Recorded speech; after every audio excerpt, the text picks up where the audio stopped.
सासे राजनितिबिद हिसाबै जुदि गावखौनो जाहिर खालामोब्ला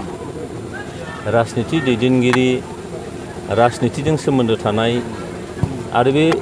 जोंनि हादोरा जिथु गणतन्त्र हादोर राजखान्थिगिरिफ्रानो हादोरबो सामलायो बे सामलायगिरिफोरनि खुगानिफ्राय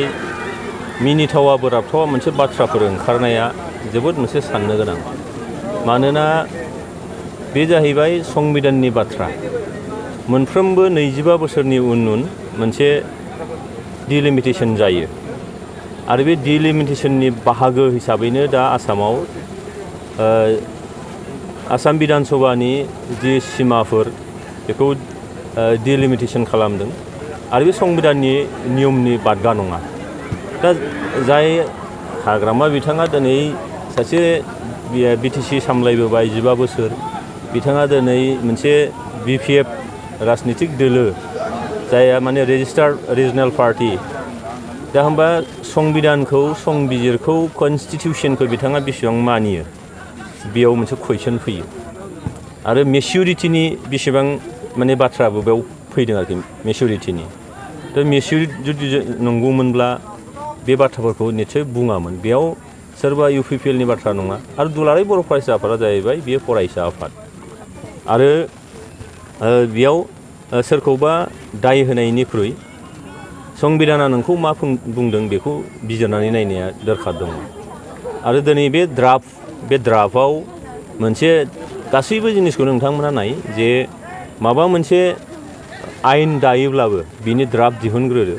बे ड्राफ्टखौ नोङो एसे संशोधन खालामनानै बेखौ फाइनाल मोनसे शेप होनाय जायो दिनै बे डिलिमिटेशनाबो मोनसे ड्राफ्ट ओंखारदों आरो बे ड्राफ्टआव नोङो क्लेम्स एन्ड अबजेक्शन नों होनो हायो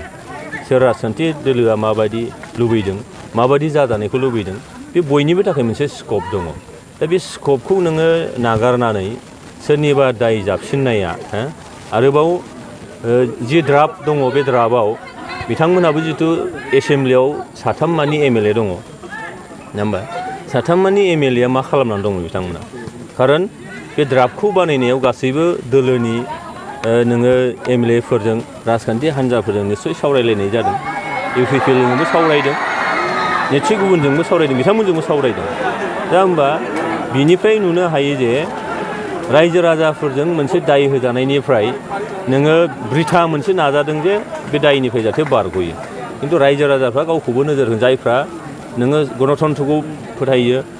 डिलिमिटेशननि बाथ्राखौ 25 बोसोरनि उन जे फैबाय थायो बेखौ फोथायो बिथांमोना बिथांनि बाथ्राखौ मोजाङैनो बुजिखागोन जे बेयाव मोनसे खाबु लानायनिल' बाथ्रा सोरनोबा दाय होनानै गावहा दाय बारग'नो नागिरदों नामा बे खिन्थु बे दाय होलायनायनि बाथ्रा नङा बेयाव मानोना संबिधाननि बाथ्रा बे आरो बे रिडिलिमिटेशन जानो थांगासिनो दं फैगौ 2022 मायथाइनि उनाव आरो बेयाव